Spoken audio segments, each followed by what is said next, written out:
This universe is a reflection in the mirror of consciousness. The world that you are perceiving around you is a reflection of your internal states. Today, we will go deep and we will understand the 5 hidden teachings of the ancient text Tripura Rahasya, which is the mystery beyond the Trinity. This text is said to be a dialogue on the nature of reality between Dattatreya and Sri Parashurama, and it is considered as one of the greatest texts on the nature of reality by many spiritual teachers, including Sri Ramana Maharshi. The Adhvaitha channel is about conscious living and conscious creation. Here we explore various ancient scriptures and spiritual teachings from India to understand the nature of reality and to consciously create our lives. Now let us start with the first mystery, which is the universe is a mirror. The text Tripura Rahasya basically tells us that this universe is not absolute. It is not real in the way we perceive it. It is simply a reflection in a mirror, and the name of this mirror is consciousness. And this text tells us, just like how the mirror and the reflection in the mirror cannot be separate from each other, consciousness and this universe cannot be separate from one another. This universe simply is an appearance in consciousness, and it has no independent reality of its own. Here we need to understand that the mirror is an independent reality, whereas the reflection within the mirror is a dependent reality. Whatever happens in the reflection will ultimately not affect the mirror, but the existence of the mirror is absolutely essential for the reflection itself. Just like this, we need to understand that pure consciousness is the fundamental independent reality to this existence. It is this existence itself. And the universe and the world that we can see all around us is simply a projection, it's a reflection within that mirror of consciousness. And hence, we can say that this pure consciousness is God. And when I say God, please don't imagine a form with hands and legs. I am talking about a pure intelligence which is evident in nature, which is evident in this universe.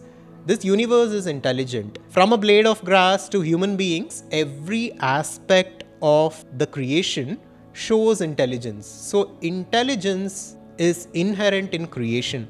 This intelligence itself is pure consciousness, and this pure consciousness is God as per Adhvaitha Vedanta. This is the formless God, the intelligence of the universe. To understand dependent and independent realities better, we can also look at the example of a clay and the pot. Clay exists before the pot, clay will exist as the pot, and clay will continue to exist even after the destruction of the pot. Hence, clay is an independent reality, whereas the pot, the form, is a dependent reality. The mystery too is about the role of consciousness. Here I will directly read from the text Tripura Rahasya. Verse 52 of this text says, "Just as a mirror, though dense and impenetrable, contains the image, so also pure consciousness is dense and impenetrable, and yet displays the universe by virtue of its self-sufficiency. Just as the mirror remains unaffected by the passage of different images and yet continues to reflect as clearly as before, so also the one consciousness illumines the waking and the dream states, which can be verified by proper meditation." Verses 38 to 41 say, "Being within, the universe cannot be different from consciousness. For you know that two things cannot coexist within the same limits. If they do, intermingling is the result. However, the universe maintains its distinctness because it is like a reflection in the mirror of consciousness. As regards the appearance of exterior in the scheme of creation which was traced to the root cause of ignorance, how can manifestation in it be real? Their reality must be associated with the fact of their being of the nature of consciousness, that is the self. It is therefore proper to conclude that the self is alone and single and there is nothing beyond."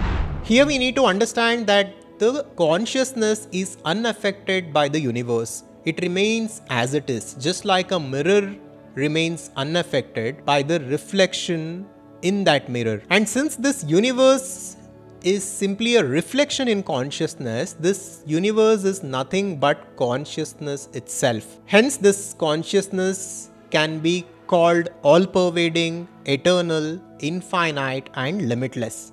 Mystery 3 is about mind and creation.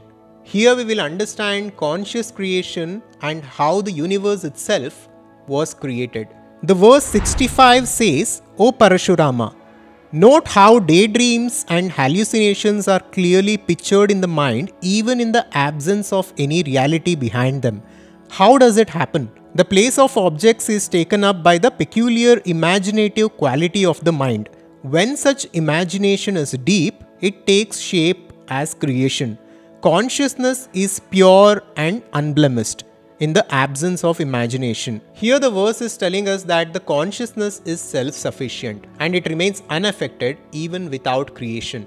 The verse 68 then says, so the world is nothing but an image drawn on the screen of consciousness. It differs from a mental picture in its long duration. That is again due to the strength of the will producing the phenomenon. The universe appears practical, material and perfect because the will determining its creation is perfect and independent, whereas the human conceptions are more or less transitory according to the strength or the weakness of the will behind them. This is a profound statement. The verse here is telling us that the universe exists and it appears to be so permanent, so rigid and so real because of the will of the creator. So this universe is simply an imagination in the mind of God.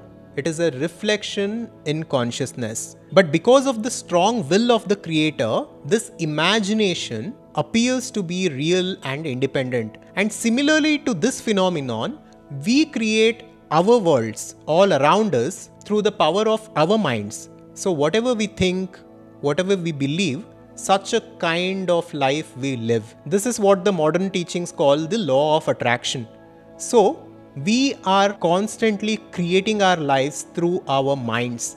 But the world that we create and the results that we want to create in the world are not so clear, and things do not always happen the way we wish them to happen because of our limitations, because of the lack of our will, because of the lack of consistency, and because of the lack of focus. Here the verse 87 says, imagine a hill within you and also time in a subtle sense. Then contemplate a whole creation in them. They will endure as long as your concentration endures, even to eternity for all practical purposes, if your willpower be strong enough. Therefore, I say that this world is a mere figment of imagination. Now, even though the text Tripura Rahasya primarily focuses on the nature of reality and self-realization, we can also learn a lot about manifestation and how to consciously create our lives within this material realm. So based on the teachings of this text, we need to understand this reality from two levels. At first, there is the absolute level, the Paramarthika Satya. At this level, the entire universe is simply an image. It is an imagination. It is a reflection in the mirror of consciousness. This is level 1. At level 2, the world around us, the world that we create for ourselves and the world that we are experiencing is an imagination of our own minds. This is at the Vyavaharika Satya, at the transactional level. So, at the absolute level, the entire universe itself is simply an imagination in that consciousness, in that pure consciousness. And at the transactional level, the world around us, whatever experiences that we have on a day-to-day basis, our health, our relationships, our profession, our work, our business, all of this is the creation of our own minds. And the world around us is a reflection of our internal state of mind. This is why we should be extremely conscious about our unconscious belief systems and unconscious thought patterns, because unconsciously we are creating the world around us. If only we can do this consciously, we can create a life that we actually want to live, and we can create a profound impact in this world. So like this, we need to understand this reality at two levels. Now the fourth mystery is about enlightenment and the elimination of perception. It also says that self-realization is very different from any other type of understanding or realizations. And for this, a pure mind is required. A pure mind which is beyond these three aspects. One, apavada, which is misinterpretation and misunderstanding of the scriptures and the knowledge of Brahman. Second is karma, the memory and vasanas which has created a certain momentum for our lives and which are unconsciously controlling our lives. We must go beyond them.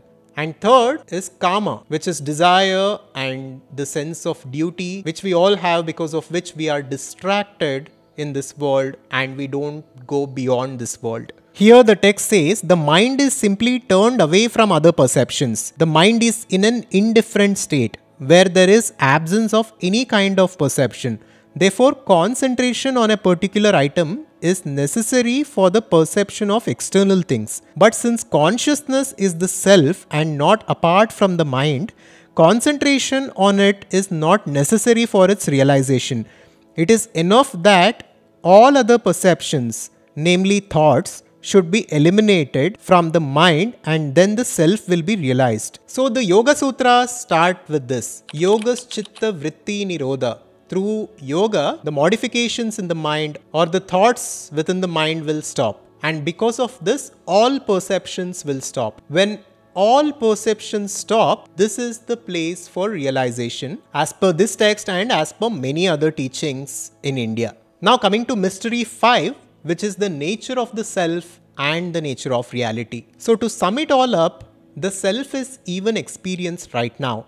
Even now, me and you are experiencing that infinite self within us. We are experiencing that infinite consciousness within us. But we are not aware of it. We are not recognizing it because of our identification with this body and mind. If only we could stop all perceptions, and if we could disidentify ourselves with this body and mind, we will simply realize ourselves for who we are. This is what we need to understand as per the teachings of Tripura Rahasya and as per the teachings of Swami Dattatreya. The second point is everything depends on consciousness or the self. So the self is one with that universal consciousness, and within that universal consciousness, the universe is being reflected or is being projected. And because the universe is a mere reflection in consciousness, everything depends on consciousness and everything is consciousness. And the third point we need to understand through this text is that our minds create our perception of this world. And I also understand it in this way. Our minds, because of the nature of our mind, will experience this world in a certain way. So the way we keep our mind is directly connected to the life which we experience in this world. And because of this, Ashtavakra says in Ashtavakra Gita, Yamati sa gati bhavet. However we keep our minds, such a kind of life we live. If we fill garbage in a box, it becomes a dustbin. If we keep jewels there, it becomes a jewelry box. Like this, however we keep our minds, such a life we attract for ourselves. But the ultimate purpose of this text and teachings like this is self-realization. It is understanding that this world is simply a projection, it's an illusion, and through this understanding we must come out of our attachment with this world and realize ourselves for who we are. And if you are a little bit confused and if you want to understand the nature of Brahman and the nature of consciousness even further, then check out this video that we had made on the Upanishad, which goes into great detail to explain the nature of the self and the nature of consciousness. With that, thank you. Make sure to subscribe to our YouTube channel and I'll see you on the next one. If you liked the video, check out this next and make sure to subscribe to our YouTube channel for more content like this. Thank you and welcome to our community.